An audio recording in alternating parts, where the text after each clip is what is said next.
Nos ponemos de pie, por favor. Comenzaremos rezando un Padre Nuestro, Señor del Gran Poder, y al finalizar la conferencia una Ave María a la Santísima Virgen del Carmen y al Gloria, por acordarnos, como no, por supuesto, también de Niña Jesús. Padre nuestro que estás en el cielo, santificado sea tu nombre. Venga a nosotros tu reino. Hágase tu voluntad en la tierra como en el cielo. Danos hoy el pan nuestro de cada día. Perdona nuestras ofensas, como también nosotros perdonamos a los que nos ofenden. No nos dejes caer en la tentación y líbranos del mal. Nuestro Padre de su gran poder, toma asiento.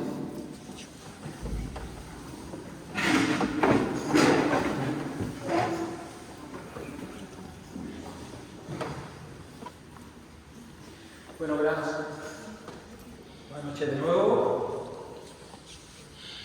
Sean bienvenidos a la conferencia El Niño Jesús, la Virgen del Carmen de Cuellar del Río, Historia y Devoción.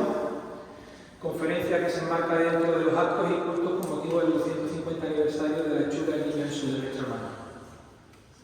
El conferenciante que tengo el gusto de presentar será don Rafael Gallardo Montesinos, doctor en Historia del Arte, que precisamente realizó su tesis doctoral sobre el autor del niño, el escultor Cristóbal Ramos, y que fue calificada con la mención cum laude.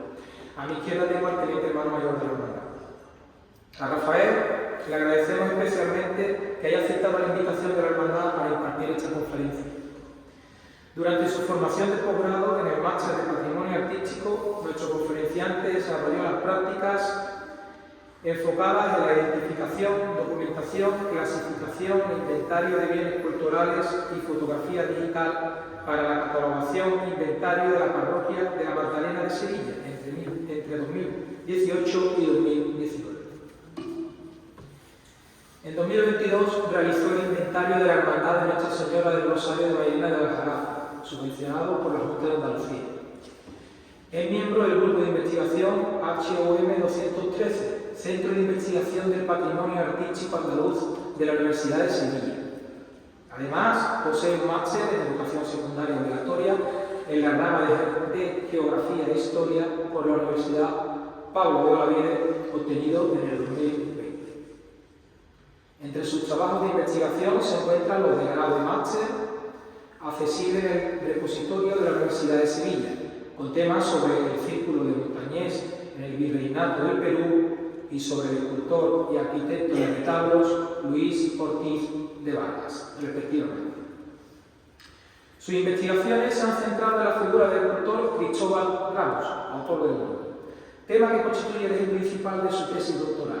Ha publicado diversos artículos relacionados con este autor, entre los que destacan el obrador del escultor Cristóbal Ramos frente al Colegio de San Acacio en 1772, en el Boletín de las Cofradías de Sevilla en mayo de 2022, la producción de Cristóbal Ramos y su taller en las Hermandades de las Araces Sevillanos en el siglo XIV, simposio sobre Hermandades de Sevilla y su provincia en 2023.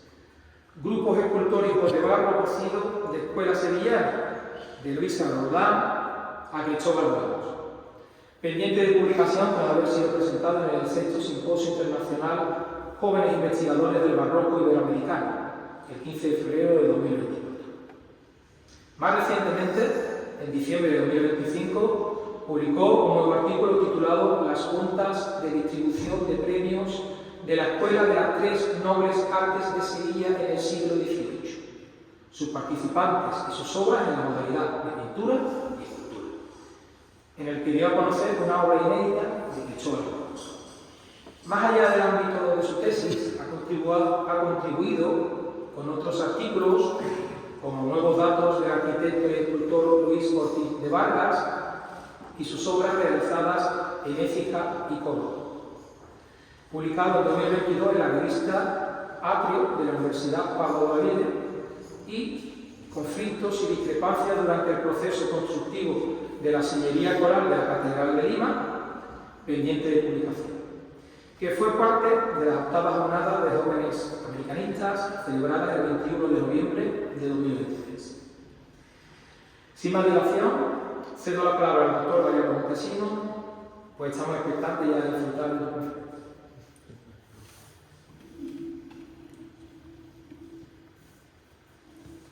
En primer lugar, quisiera dar las gracias a la hermandad por acoger esta conferencia, que la verdad que estoy muy contento que hayan contado conmigo para realizarla. Sobre todo, bueno, la primera vez que fui a Berlín ya entablamos contacto y bueno, se enmarca dentro de mi tesis doctoral sobre Cristóbal Ramos. En primer lugar, tengo que hablar de los pocos apuntes que hay sobre una cofradía de la Virgen del Carmen en Coria del Río. La poca documentación que se conserva están en la sección del Priorato de Ermitas del Arzobispado de Sevilla. Concretamente, un libro en el que traigo a colación que viene del año de 1603 cuando se funda esta cofradía y se situó una pequeña ermita a las afueras de Coria del Río, que estaba dedicada a San Sebastián y a la María Santísima Magdalena, y que fue fundada a expensas de los carmelitas descalzos de Nuestra Señora de los Remedios de Triana, lo que hasta hace unos pocos años fue el Museo de Carruajes. Según las investigaciones que ya ha realizado José Suárez sobre todo este aspecto de la cofradía de la Virgen del Carmen, esta imagen mariana contó de manera interrumpida la celebración de cultos en su honor. Estas celebraciones solían vincularse a las onomásticas de los principales fundadores de la rama de los carmelitas descalzos: Santa Teresa de Jesús, el 15 de octubre, y San Juan de la Cruz, el 24 de noviembre. Por esos años de 1600 debió realizarse ya una imagen mariana, y además debió ser una imagen de vestir. La existencia y la relevancia de aquella Virgen del Carmen quedan documentadas de manera muy temprana en un testamento de una de las primeras ermitañas, Ana de los Reyes, que está fijado en el año de 1635. En dicho documento, que traigo a colación, la ermitaña instituía una capellanía disponiendo la celebración de misas rezadas a lo largo del año. Por lo tanto, manifiesta que la imagen ya existía y también una devoción en torno a ella. Sin embargo, no tendremos más documentación sobre esa ermita de Coria del Río hasta un expediente del siglo XVIII, concretamente uno que está fechado en noviembre de 1773. En este documento nos menciona que aquella ermita, tras el terremoto de Lisboa, se derrumbó en 1755 y todas sus imágenes y los enseres pasaron a la casa de su camarera, María Sánchez. ¿Qué pasa? Que esta mujer se casó 10 años después, en 1765, con un tal Ambrosio Sánchez del Manza, vecino de Coria del Río. Trasladamos entonces todos los enseres y las imágenes, entre ellas la Virgen del Carmen, a la casa del marido.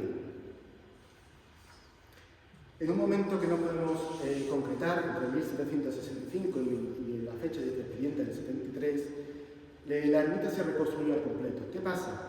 Que, sin embargo, tras su entronización en el tabernáculo se puso de manifiesto que la condición era un poco favorable para la imagen, ya que también era un espacio reducido para vestirlas.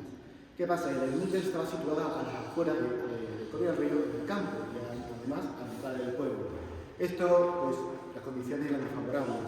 Primero, los roedores, lo dice así, deterioraron las vestiduras y el continuo trasiego de los carros que entraban a Coria del Río ensuciaban las indumentarias de polvo. Dado el elevado coste que implicaba la reposición constante del inventario, incluso en el expediente menciona que tuvieron que poner parcelas a arrendar para recabar dinero, en 1773 hasta 1775, el arrendamiento de dicha parcela, pues se propuso como solución la realización de una nueva imagen de talla completa, protegiéndola mediante un cristal, lo que así permitía una mejor conservación de la imagen. Con este propósito se le entregó al mayordomo de la cofradía, Agustín Pinto Carnero, un trozo de madera de cedro para que gestionara el encargo de la nueva imagen a un escultor. Dicho madero debía de ser presentado previamente al arzobispado de Sevilla, a fin que, una vez examinado, el administrador y prior de ermita, Miguel Ravel, que anuncia su firma, concediera la correspondiente licencia para proceder a la sustitución de la antigua imagen. Cumplidos estos trámites y obtenida la autorización pertinente, se llevó a cabo finalmente el cambio del oficio mariano, dando respuesta tanto a las necesidades devocionales como prácticas de su conservación. Sin embargo, como pone de manifiesto las imágenes hoy día conservadas del Niño Jesús, se optó finalmente por un material más estable y perdurable, menos vulnerable al fuego y a las humedades. Para aquella ermita se optó por utilizar el barro cocido. Cabe suponer que el arzobispado de Sevilla, conocedor de la amplia producción y vasta de Cristóbal Ramos y del notable arraigo devocional que tuvieron sus imágenes, decidieron confiarle la ejecución de la imagen mariana. En aquella ermita pasó más de 100 años, hasta que en el año 1885 el arzobispado decidió vender la ermita y sus enseres se repartieron entre la parroquia y otras ermitas. Entre ellas la Virgen del Carmen pasó a la de San Juan Bautista, la que está localizada en el Cerro. Allí permaneció hasta la Segunda República, debido a que en unos sucesos, en el 12 de mayo de 1931, a la imagen mariana le partieron el cráneo en dos. Entonces, como en la parroquia había desaparecido la Virgen de la Estrella, vinieron aquí a traer la Virgen del Carmen y así intentar suplir pues, la pérdida de la patrona de la Virgen de la Estrella. No será hasta 1937, cuando ya se realiza una nueva Virgen de la Estrella, la Virgen del Carmen se reubica en una de las capillas, debido a que la anterior imagen mariana había también desaparecido en los disturbios de la parroquia. Aquí tenemos una de las imágenes de la Virgen antigua, la que se ubica actualmente en el cerro, fotografía de 1926. Finalmente, en 1972, se acordó la realización de una imagen del Carmen, debido a que aquella imagen pues, no suscitaba la devoción que esperaba la hermandad y también la parroquia. Y por ello encargaron una imagen a Francisco Buiza, que también es el autor del Nazareno. Como resultado de esa decisión, pues la antigua Virgen del Carmen, para tenerla aquí por problemas y tal, se pasó a la ermita de San Juan Bautista del Cerro, y el Niño Jesús, como tenía una calidad artística notable, pues se le colocó a la imagen mariana que había hecho Buiza. El primero en percibir la atribución a Cristóbal Ramos fue el imaginero, el restaurador Juan Manuel Miñarro, quien tras la restauración llevada a cabo en el año 2007 observó que las características del modelado y los grafismos del rostro presentaban claras afinidades con otras piezas documentadas de la obra.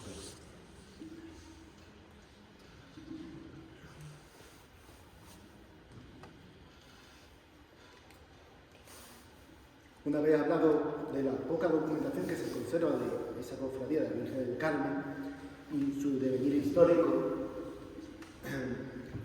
pues paso ahora mismo a hablar de su autor, el autor material del Niño Jesús.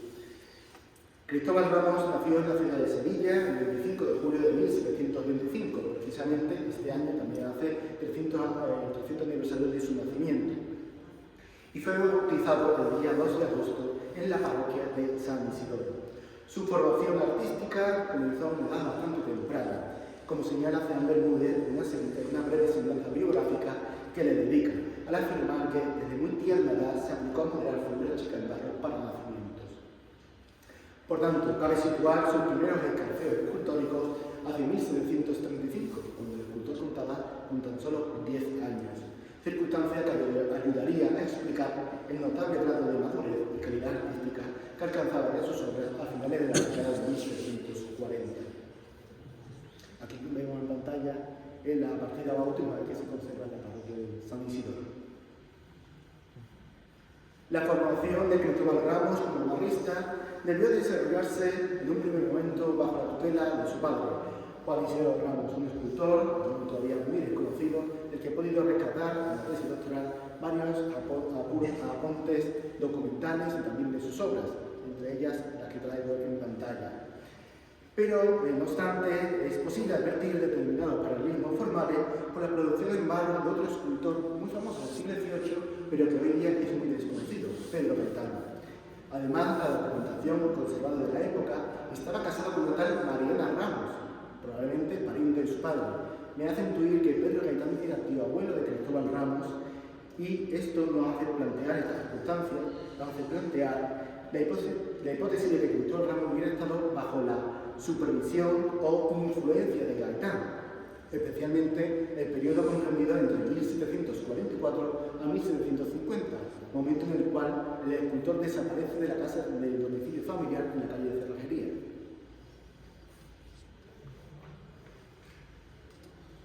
Es probable que tras la muerte del primogénito de la familia, Francisco Antonio Pantaleón, en 1749, Cristóbal Ramos regresara al domicilio de su padre. Por ello, en 1750 aparece como fiador de su progenitor en el contrato de arrendamiento de Fray Diego de Medina para vivir en la casa de las cerrajerías, y a partir de los padrones ya aparece viviendo allí. De este periodo se conservan obras documentadas conjuntamente entre padre e hijo, pero hay otras obras que simplemente están atribuidas, como les traigo en pantalla, de la visitación del monasterio de Santa Paula. 4 de las figuras están en la línea de Cristóbal Ramos, sin embargo, el San Zacarías, el que está al fondo a la derecha, es sin duda alguna una obra de Juan Isidoro Ramos, sobre todo por la forma del modelado y del trabajo de barro. De este periodo también es muy interesante el de 1760, ¿no? Una fecha clave para la familia Ramos. Cristóbal Ramos y su hermano Antonio actuaron nuevamente como avaristas de su padre, con motivo de montar una ópera de música en Sevilla.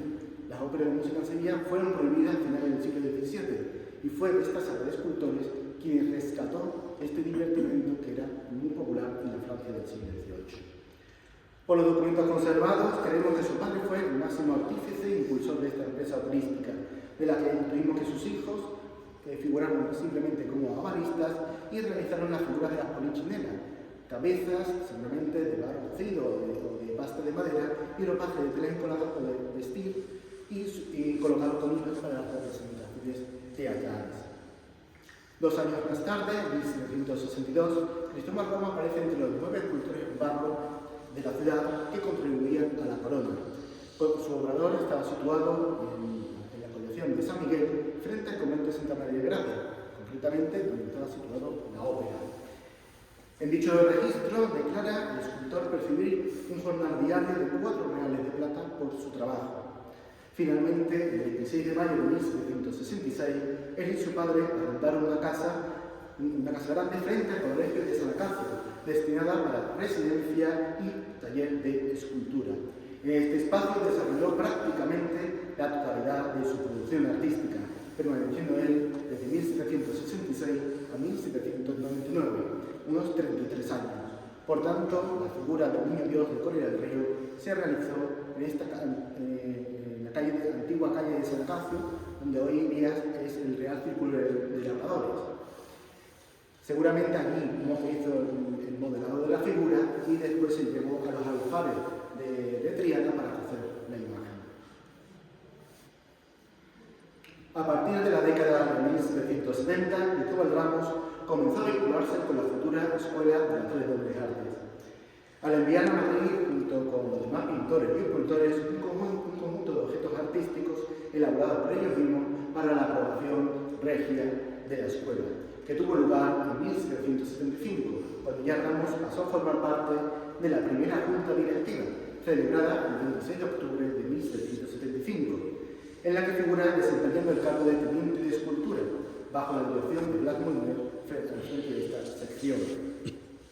Durante su etapa como docente de la escuela, fomentó la práctica escultórica, dirigiéndola a unas formas más clásicas y atemperadas, desviándolas de la opulencia del pleno barroco de etapas anteriores, gracias sobre todo a los piezos enviados desde Madrid en 1780 y, como no, en los descubrimientos de las antiguas esculturas de la cercana Itálica, que también se llevaron a cabo en la década de 1780. Entre los alumnos que recibieron su enseñanza se encontraban sus sobrinos, Cesáreo Ramos, así como Sebastián de Moreno, un escultor muy desconocido del que he podido rescatar algunos datos biográficos y que ha sido publicado en este diciembre, y como no, su discípulo más famoso, Juan de Astorga. De las obras realizadas por Cristóbal Ramos en el marco de la institución, son estos 2 ejemplos que traigo en pantalla. El primero de ellos es el relieve de Fray Sebastián Jesús Sillero, que fue enviado a la corte en 1778 a Carlos III. ¿Por qué? Ya que este monarca era ferviente de este santo y que además fue el impulsor de la devoción y canonización de este santo. Por lo tanto, la obra se realizó en la década de 1770. Y la otra pieza es la inédita, que fue publicada en diciembre, que es una cabeza cortada que la realizó para el concurso en 1782. Aunque no ganó el concurso, lo ganó su discípulo Sebastián de Morera, esta obra nos permite vincular otras obras anónimas que se conservan en el Aljarafe sevillano. Cristóbal Ramos contrajo matrimonio a una edad bastante madura, con 52 años, el 27 de julio de 1777, con Juana de Arena y Ximénez, en la parroquia de San Martín. ¿Por qué se casó a esta edad? Juana de Arena tenía una hija con una discapacidad mental. En aquel momento, una mujer viuda con una hija con esta dolencia estaba destinada a vivir en la pobreza, y Cristóbal Ramos la tomó en su casa y cuidó de ella. Sin embargo, en los padrones de 1787 he podido localizar dos posibles hijas de Cristóbal Ramos y Juana de Arena, María y Ramón Ramos.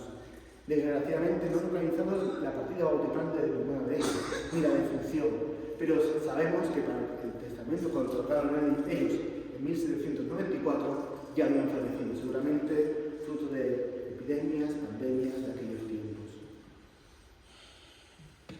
Desde 1787, tras el fallecimiento de su padre, Cristóbal Ramos asumió la dirección del taller familiar. Es probable que a partir de entonces contara con la colaboración tanto de familiares como de discípulos formados en la escuela, entre ellos su sobrino, como Juan de Astorga, con el fin de atender a la vasta producción y la abundante carga de trabajo que tenía el taller. En el expediente matrimonial de Juan de Astorga, fechado hasta 1802, figura como testigo Cesaro Ramos, que señala haber conocido a Astorga desde que tendría 12 o 13 años, lo que permite situar ese primer contacto del taller de Cristóbal Ramos en torno a 1789 y 1790. Finalmente, el 10 de mayo de 1799, el escultor arrendó una nueva vivienda, lo que implicó un cambio de feligresía, pasando de la parroquia de la Magdalena a la parroquia de San Pedro. Sin embargo, no podía hacer la casa hasta julio de ese año, 1799. La casa estaba situada en la antigua calle Bolsa de Hierro, actual calle José Luis Luque. No obstante, un mes después, en agosto de ese año, en los libros de entierro de la parroquia se registra su fallecimiento, recogido de este modo. El lunes 12 días del mes de agosto de 1799 años, el beneficio de clero de la iglesia parroquial del Señor San Pedro del Real de esta ciudad de Sevilla dio en ella sepultura eclesiástica al cuerpo difunto de don Cristóbal Ramos, marido que fue de doña Juana de Arena y Ximénez. Su entierro tuvo un coste de 36 reales y medio. Posteriormente, en el acta del 29 de octubre de 1799 de la Escuela de Tratable Arte, se comunicó el fallecimiento oficial de Cristóbal Ramos. En esa misma sesión, Francisco de Bruna nombró a Francisco Pardo como su sucesor en el cargo de teniente de escultura.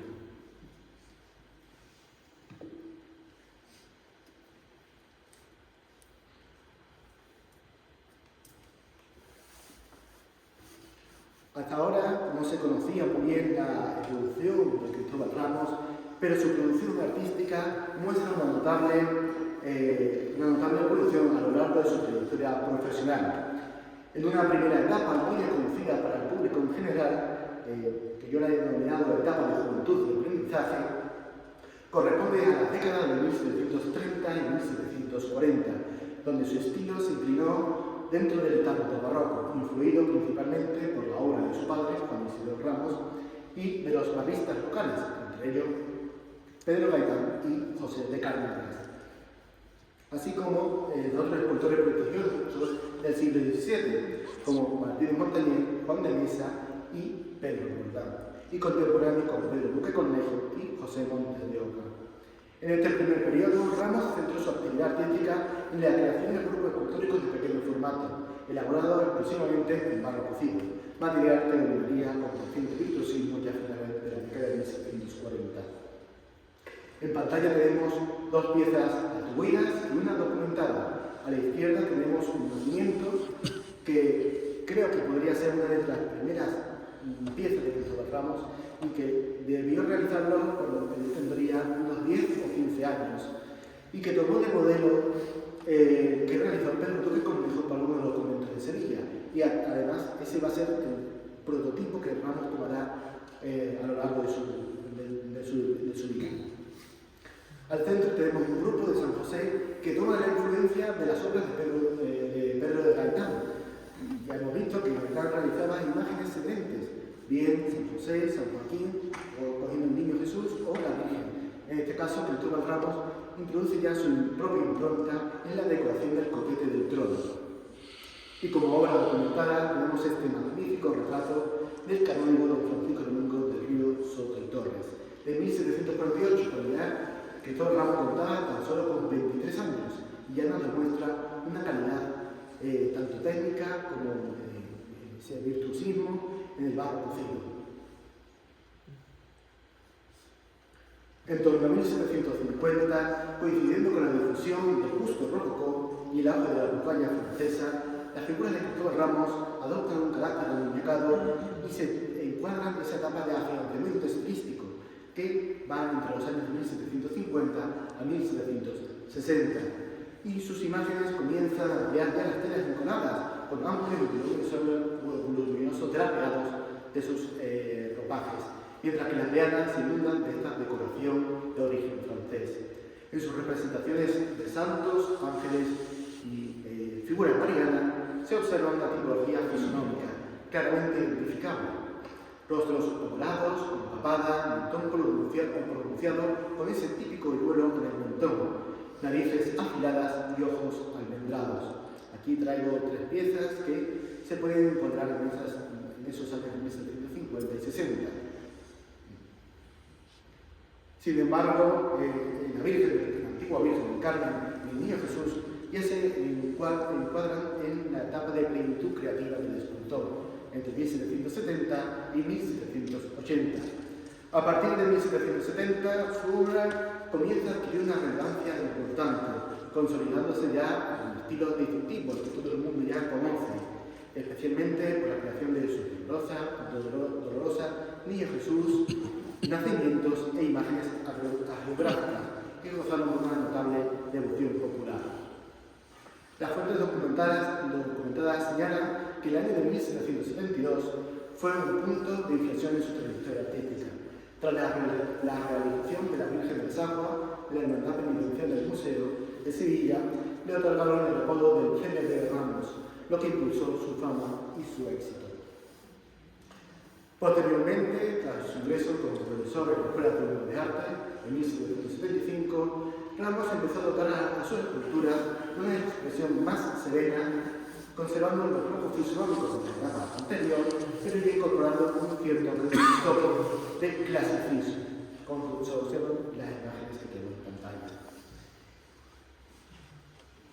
Entre la abundante producción que puede atribuirse a Ramos en la década de 1770, destaca este magnífico relieve de la coronación de la Virgen, que se encuentra en el Museo de Bellas Artes de Badajoz. Resulta particularmente interesante la gracia y la vivacidad de los sacerdotes que rodean la escena principal. Estos recintos presentan unos rasgos fisonómicos muy característicos del escultor, así como un tratamiento del cabello cuidadosamente moderado, que permiten establecer claras afinidades estilísticas con otros obras de su producción. En este sentido, el cornelismo lo tenemos claro con el Niño Dios y con el Río, tanto en las dulzuras de las facciones como por la manera de resolver los movimientos. A estas afinidades estilísticas cabe añadir paralelismos con los ángeles que acompañan con la Inmaculada de los canónigos de la Catedral de Sevilla, los que se reconocen la claridad del movimiento tan característico del autor. Estas figuras infantiles, dotadas de un acusado dinamismo y actitudes gráciles y envolventes, responden a un mismo planteamiento compositivo y expresivo, basándose en ese juego de torsiones y la sensación de gravedad que también vemos en el límite de colina del río. A estas afinidades estilísticas cabe añadir también la comparación con otro Niño Jesús conservado en el Real Monasterio de Santa Inés de Sevilla. Esta escultura infantil se aprecia igualmente en los rasgos del pintor de Cristóbal Ramos. El rostro recordete con el sonrojado del carrillo, la boca pequeña, fina, con una leve sonrisa, la boca cerrada, y la nariz también redondeada con ojos almendrados. Esta cultura pues aprecia los rasgos tanto de la dulzura como el tratamiento del volumen corporal. El movimiento es a la inversa, uno está para la izquierda y otro está hacia la derecha. Sin embargo, la obra con la que presenta mayores similitudes es el grupo de la Virgen de los Desamparados entregando al Niño Jesús a San Cayetano de Tiana, obra que está fechada en 1774 y que coincide aproximadamente con la hechura del Niño Jesús de Coria del Río. Recordemos el expediente, noviembre de 1773, y la imagen debió realizarse entre el 74 y finalmente el 75. Con lo que más parecido tiene es con el angelito que está a los pies de la Virgen y que lo está presentando. Sobre todo esos rasgos faciales y el modelado del cabello, formado con esos rizos cortos y cuidadosamente definidos. Reproducen con fidelidad a los niños de Jesús de Coria del Río. De manera similar destaca la encantadora figura del Niño Jesús que acompaña a la Virgen del Rosario del Salvador de Sevilla, una obra ya posterior a la de Coria del Río, fechada en 1779, pero esa forma, la gracia, la dulzura, están en la línea de la obra de Coria del Río. Sin embargo, la única diferencia aquí que presenta es la boca entreabierta, mostrando los dientes en la parte superior. Dentro de la producción más tardía de Cristóbal Ramos, ya al comienzo de la década de 1780, se encuentra este Niño Jesús de Nuestra Señora de la Merced de la parroquia de Miguel de la Jarafa, que copia el modelo de Coria del Río. Tenemos que ver aquí que el de Coria del Río está realizado en barro cocido y el de Miguel de la Jarafa en pasta de madera. Aquí lo que hizo Ramos es el modelo que tenía en su taller, sacó el vaciado y lo realizó. Por lo tanto, como vemos, la cabellera no tiene una definición como tiene aquí, pero se ven esos movimientos, esos bucles que están sacados del modelo original, que era seguramente el de Coria del Río. En la década de 1780 va cambiando totalmente la cabellera del niño. Ya no vamos a ver cabelleras cortas y rizadas, sino una cabellera más volumétrica, con ondulaciones y con caracolitos en los laterales, como se ve en este ejemplo. El primero de ellos es en 1784 y tenemos otro también en 1787 documentado. Por lo tanto, este de la parroquia de las Mercedes seguramente es el último ejemplo con una cabellera cortizada que realizó Ramos. En cuanto a la antigua imagen mariana de la Virgen del Carmen, pues recuerda parcialmente con la conservada en Santa Catarina. Evidentemente, la imagen la antigua Virgen del Carmen fue restaurada tras la dictadura de la Segunda República, pero guarda cierto paralelismo con la de Santa Catarina, sobre todo la boca, ese mentón, el enunciado, la expresión. La nariz, por ejemplo, parece que ha sido modificada en la restauración. Ya en la década de 1780 se modificará la representación de las figuras marianas y de santos, con narices más redondeadas, dejamos esas narices afiladas, ojos con un estilo más naturalista y un acabado más refinado, cercano ya a la estética academicista. Un ejemplo de ello lo tenemos en este grupo de la Virgen de los Desamparados entregando el Niño Jesús a San Cayetano de Tiana, de la parroquia de San Ildefonso en Sevilla, donde ya la vorágine de ángeles que rodeaba la anterior Virgen de los Desamparados ha desaparecido. Aquí solamente tenemos una peana con cabeza de querubines. Al final de su dilatada vida, Ramos acentuó aún más el academicismo de sus figuras, caracterizándose por rostros idealizados. En algunos casos hay un retorno a lo armonicado, recordando a su infancia. Esta estética academicista perduró en las obras de sus discípulos durante las dos primeras décadas del siglo siguiente.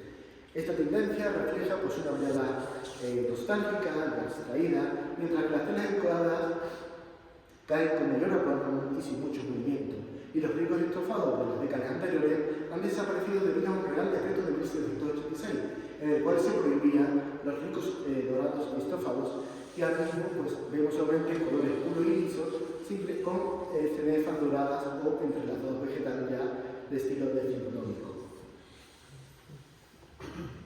En conclusión, lo cierto es que no sabemos si esta imagen, el Niño Jesús y la antigua Virgen del Carmen, es la que se solicitó hacer en 1773, ya que se pedía una escultura de talla completa en madera de cedro. Pero los rasgos fisonómicos del Niño Jesús y de la Virgen recuerdan a las realizadas por Cristóbal Ramos en la década de 1770 70, y especialmente a mediados de la década de los años de 1775. Eso es todo, muchas gracias.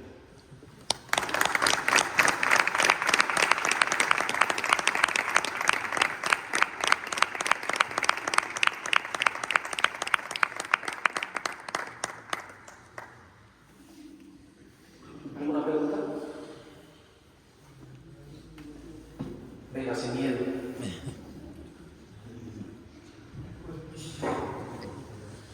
Voy a empezar ya. Bueno, Rafa, ya nos chuteamos porque nos conocemos. Recuerdo cuando viniste para hacer la foto, para preparar la tesis, que cuando estaba haciendo la foto del niño, me acuerdo de que esto va puro. Y además hemos podido comprobar que dentro de su plenitud creativa, entre 1770 y 1780.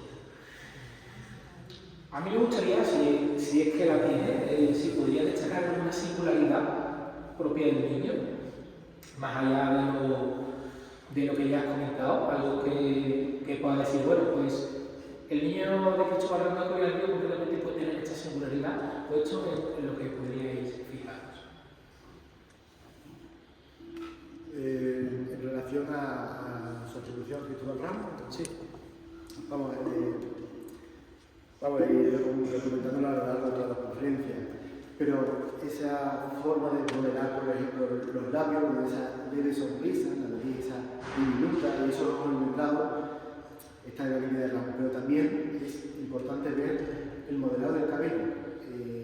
El barro cocido, cada escultor tiene su singularidad en el modelado. Su padre tiene uno muy diferente a Cristóbal Ramos, y gracias a eso he podido localizar obras atribuidas a su padre y a Cristóbal Ramos. En cambio, esto, cuando yo vi al niño, por primera vez yo dije, el cabello es de Ramos. Está claro. El movimiento, pero claro, el movimiento también lo toma su padre también hace esos movimientos, aunque no imprime esa gracia, esa estructura que tiene Ramos.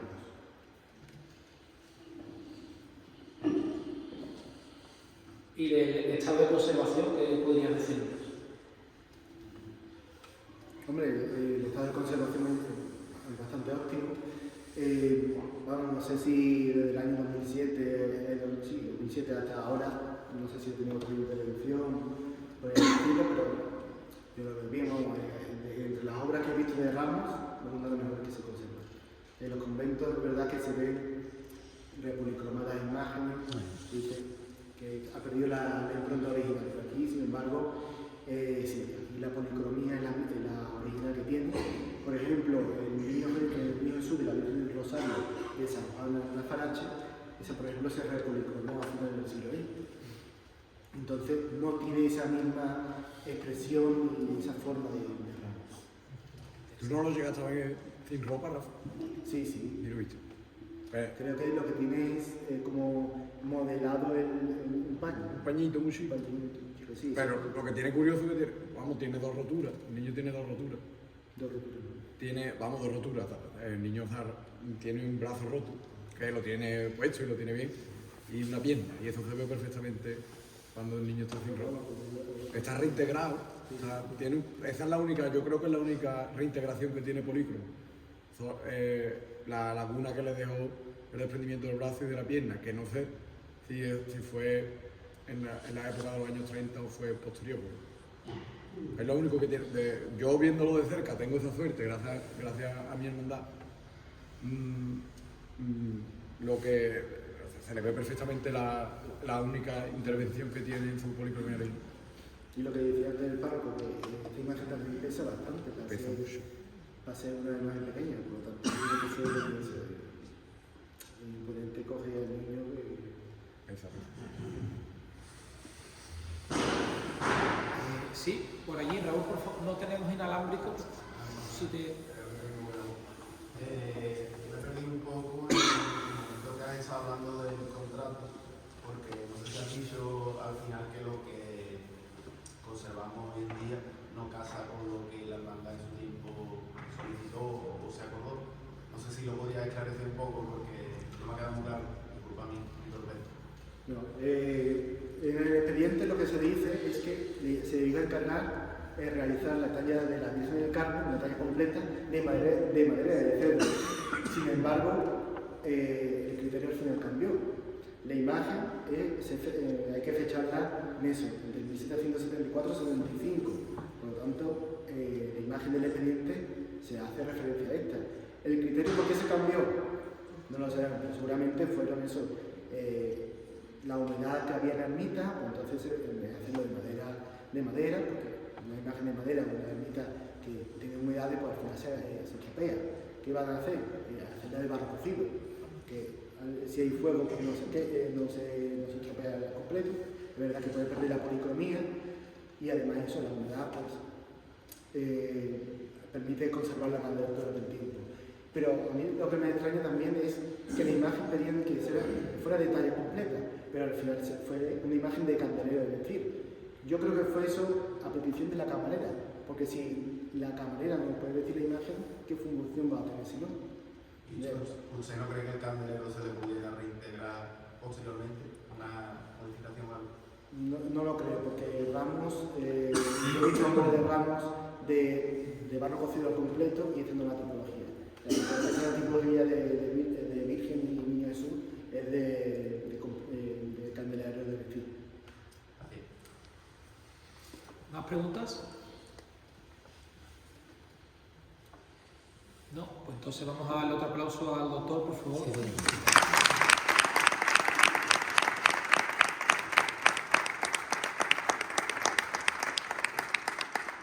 A continuación, que le ofrece, vamos a entregarte un detalle para que lo tengas de recuerdo por la conferencia compartida. Nos vamos a poner de pie.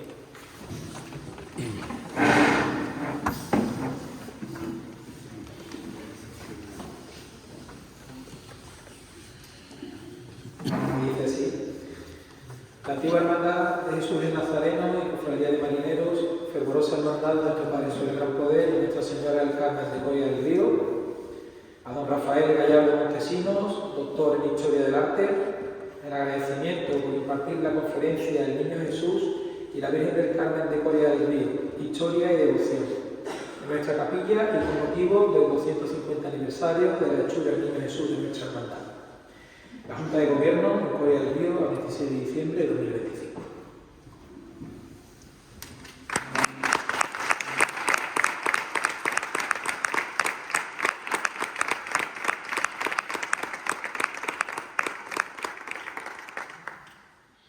Bueno, pues ahora al doctor le vamos a pedir también que firme en el libro de firmas de nuestra hermandad, pero vamos a rezar para dar la despedida a este acto. Como he dicho antes, vamos a hacerlo ahora a la Virgen del Carmen y luego terminaremos con el día. Dios te salve María, llena eres de gracia, el Señor es contigo, bendita tú eres entre todas las mujeres, y bendito es el fruto de tu vientre Jesús. Santa María, Madre de Dios, ruega por nosotros pecadores, ahora y en la hora de nuestra muerte. Nuestra Señora del Carmen, ruega por nosotros. Gloria al Padre, al Hijo y al Espíritu Santo, Como era en un principio, y siempre, por los siglos de los siglos. Amén. Pues damos por finalizada la conferencia. Muchas gracias por vuestra asistencia y feliz Navidad.